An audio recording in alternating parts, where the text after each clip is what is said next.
Welcome back, everybody. Welcome back to the Canyon. Welcome back to, obviously, the workbench, because I'm sure you can hear that. And if you can hear that, it means we're indoors. And I got the place pretty well clean. I think it's acceptably clean. So, more SE, indirect SE content. I did the double test. Here's doesn't that just look better? I don't like these. I don't like the gray brake rotors either. Hopefully someone out there, listen to me, makers of things, someone is going to produce something to replace that with something that actually looks nice. Because I kind of like the brake rotors, kind of. It does make it annoying, like when you're trying to get to a bottom mount screw. You can't really get around them. It's a little annoying. But I like the idea. I just wish, like with these rims, you can see through the rim to the brake rotor, but the sticker's only on the inside. Also, during a recent episode, this guy spent a bunch of time outside in what's hitting the roof. And I found out when I took everything apart to clean it, that in the end of the axle housing, so like right there under, that will remind me to put, look, there's no screws holding those C-hubs on. Underneath that C-hub where there should be a bearing, or in this case, in SE case, a bushing, there is not. There's a big O-ring. I guess the bushings were too expensive. So it does indeed have, it's got a bearing in there now because I don't have an extra surplus supply of 5x10x4 bronze bushings. So if something comes out, a bearing is going to go in. So what are we going to do today on this rainy day? My friends, welcome to the second installment of the Crawler Canyon Fab Lab. We are going to, mostly due to what I experienced with the kernel, we are going to take care of the link situation on this. I think it's a perfect opportunity to do some Fab Lab. I'm probably going to leave the rears alone. We will see, because I haven't really determined what link is going to do where, but we're going to cover the styles. There are the three basic links that I do. There are actually 4, but I don't plan on doing any Delrin link today. And the Delrin link operation is exactly the same as the brass or aluminum link operation. The only operation that is slightly different is the steel link. And the steel link is the easiest one. You effectively need, if a vise is a vise is a tool. Yes, a vise is a tool. So you need 2 tools to make. Oh, there's a saw. You need the least amount of tools to make the steel ones. You need a couple extra tools to make these the way I make them. I do understand that most people don't have access to things like lathes, but you'll be somewhere at the intersection of pleased and horrified to find out that I don't even use a machine lathe to make these. I'm a terrible human being. I put metal in a wood lathe all the time. So machinists of the world, prepare to be horrified, as the Fab Lab will show you how the Crawler Canyon, how we make links when we need to make custom links. He already has a pair. These rear uppers are customs. I'm a little mad at myself because there's a little bit of extra thread. There it is. There's a little bit of extra thread showing. But in hindsight, that is actually more just adjustability. We've got a good pinion angle back there, which is why I kind of don't want to mess with these.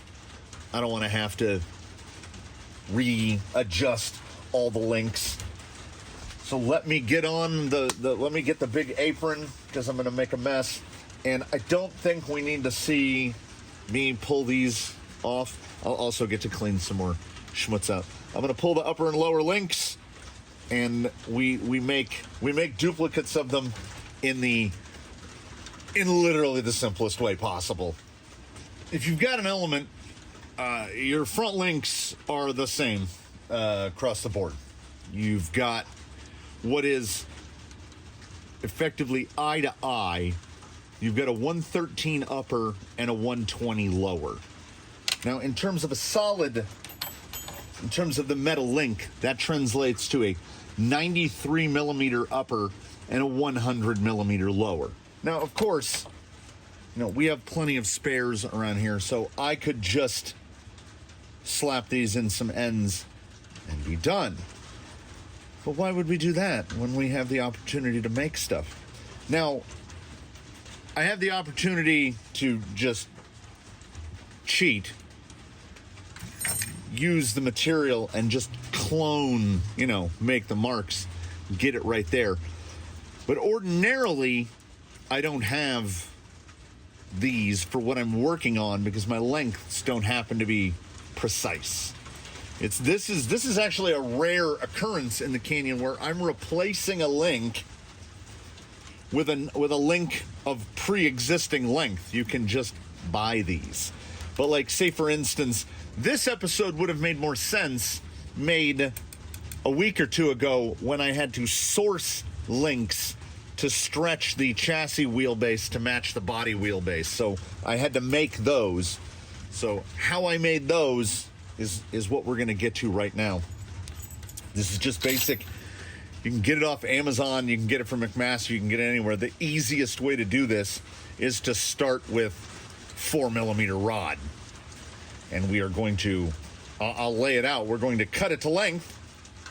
I'm going to put threads on the ends with a die, clean it up a little to get it down to the right length, put ends on it, put it in the vehicle.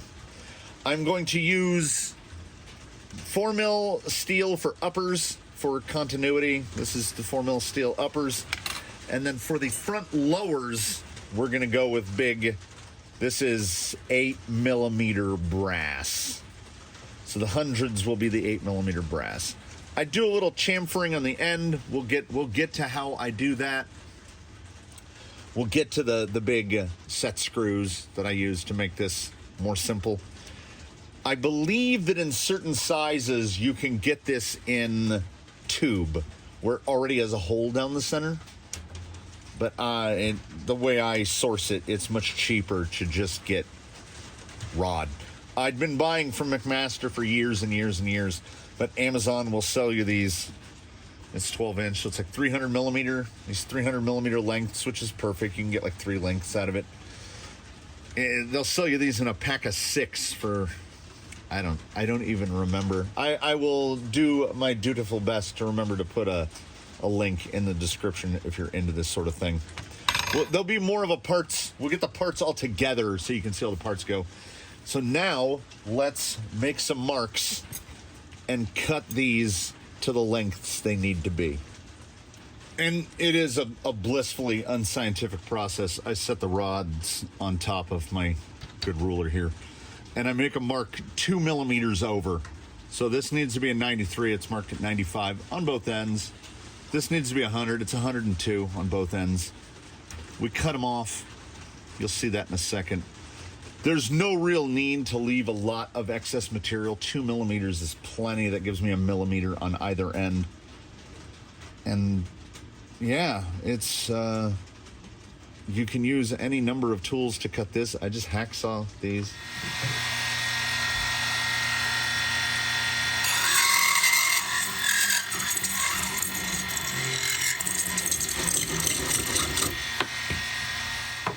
And this is done with a cutoff wheel on a rotary tool.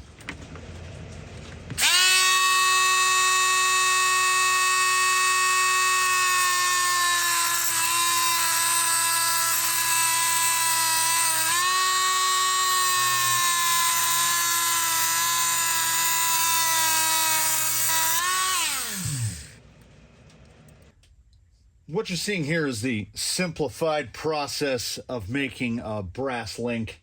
Get your brass rod, check it up in the lathe that you probably don't have.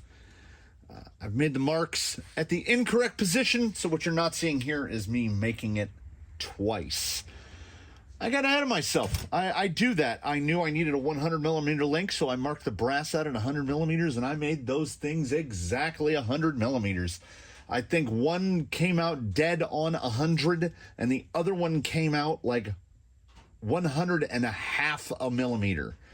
The problem is I needed to make them to the shouldered length, which is 76 millimeters. So you fast forward to where we are now, and I had to rechuck the part into the lathe in order to produce this, which if you hold that up against the metal link, see, we needed to make that.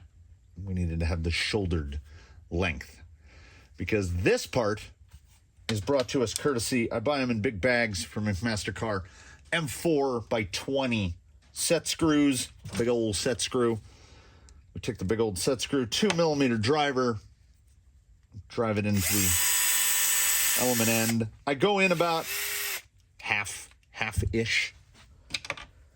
Take our link, which I have done all the measuring. They are both 76.1 millimeters, give or take a hundredth. Thread the two ends in. Give them a little twist so that they're facing opposite. And we have not one, but we have two. So there are our lowers.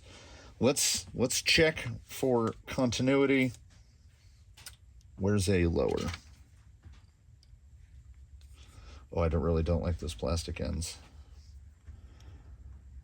Yeah, I would say if it's off, it's...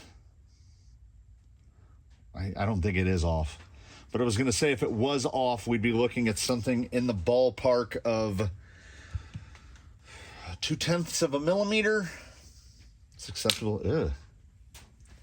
Then, what you're probably seeing is the simplest thing. You take your 4 millimeter rod, you clamp it into a vise, you take a 4 millimeter die, which is extraordinarily difficult to start. Because truthfully, if you want to run a 4 millimeter thread, you want like 3.9 millimeter rod. But you finally get it started. You tap it down to a mark. I usually tap to 12 millimeters of tap depth or die depth. I cut 12 millimeters of thread. And then what you have to hold in your hands is on the right, you have stock element links, and on the left you have my somewhat shady links, but they are most certainly close enough. Now, unlike a shouldered link, which in my opinion is much easier to work with, getting the length of these the same is a little tougher because these have no shoulder, so there's a little bit more finagling to get them both to the exact same length and to copy what we had before. Now, this being an upper, if anything, I would want it a little longer because that will tilt the pinion angle up. The pinion angle on this guy looks a little bit flat. Let us put rod ends in so we can give a rough measure and see what we're working with. Upper link.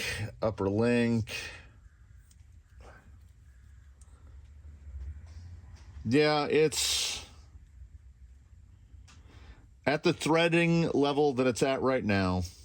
I would say probably a full millimeter longer, but I see right down here I have threads that I haven't taken up. Then there is the minutia of adjusting these to get them to be the correct length. That is the art that sits atop the science. There has been no science presented for you today. There's a link. Just to satisfy my own curiosity. Let's see what we did. So big scratchy one should be a lower. That weighs 5 grams. So in terms of low weight, 29. So it's an ounce. So we've added 24 grams there, 24 grams on the other side. We've added an ounce and a half. but low, and brass is pretty slidey. So that should, if anything, help performance overall. I guess I should weigh the, what did we do in terms of uppers? This is an upper.